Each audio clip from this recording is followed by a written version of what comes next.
Hi everyone and welcome back. Today we're going to learn about how to solve two-step equations, which is usable for Algebra 1, and of course as you go further you're going to be able to you're going to have to kind of know how to solve them as you get more complex problems. So the topic's name is solving two-step equations. Now, let's start with, for example, something like 8n minus 5 is equal to 139. How do you do this? Well, first of all, 8n right here, right, can be left isolated. I mean, that's the whole point of solving an equation. You want to isolate your variable. So what I'm going to do next is I'm going to add 5 to both sides here. So the 5's cancel out, giving me 0. 139 plus 5, that would be equal to essentially 144, right? Now, after that, when you get 8n is equal to 144, you can just divide this side by 8 in order to get n alone or isolated. So n will be equal to, now if you do the same thing, if you do 8 divided by this side, you should do the same thing to the other. So 144 divided by 8 should give you 18. So n is equal to 18. Now you can go ahead and check your answer by plugging 18 back inside the original equation. For example, 8 times 18 right here minus 5 should be equal to 139. So let's check that out. 8 times 18 is 144. And 144 minus 5 is indeed 139. So our answer is indeed correct. Let's take a look at another example. Let's say, for example, they give us negative 4 times 7 plus v is equal to 28, right? Let's take a look at this one. Once again, the goal is to isolate the variable. So here we're going to multiply 4 by 7 and then by v. So we're going to get negative 4 times 7 plus negative 4 times v is equal to 28. So negative 4 times 7 is obviously negative 28. If you add this to, if you subtract it, if you multiply negative 4 by v, you're going to get negative 4v, which is equal to 28. All right.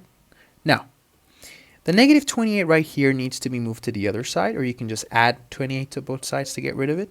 So negative 4v is equal to 28 plus 28.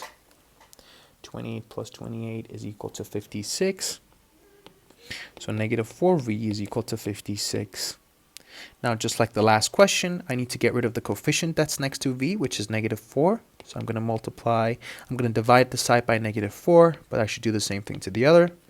So this side and this one cancels out. V is equal to 56 over 4, which is essentially negative 14. All right, so let's go ahead and take a look at another example. Let's go down. So right here, let's do C.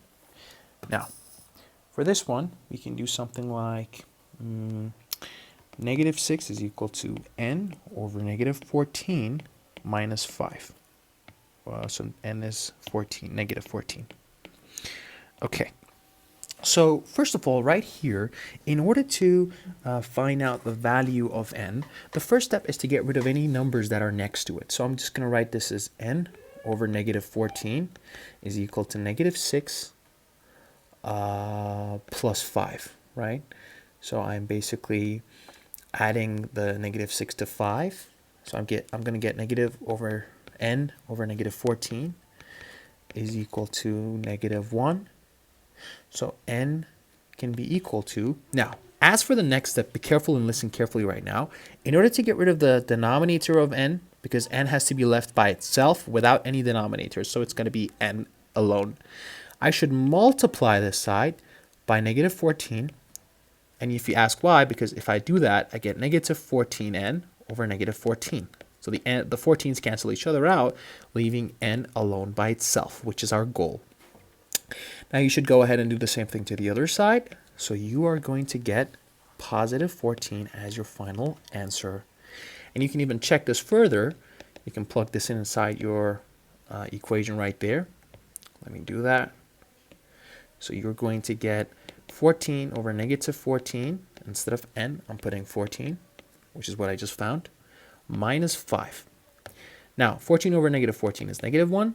Negative 1 minus 5 is negative 6, which is indeed, as you can see, what the equation equals to. So this is true. N is indeed equal to 14. Thank you for watching and good luck.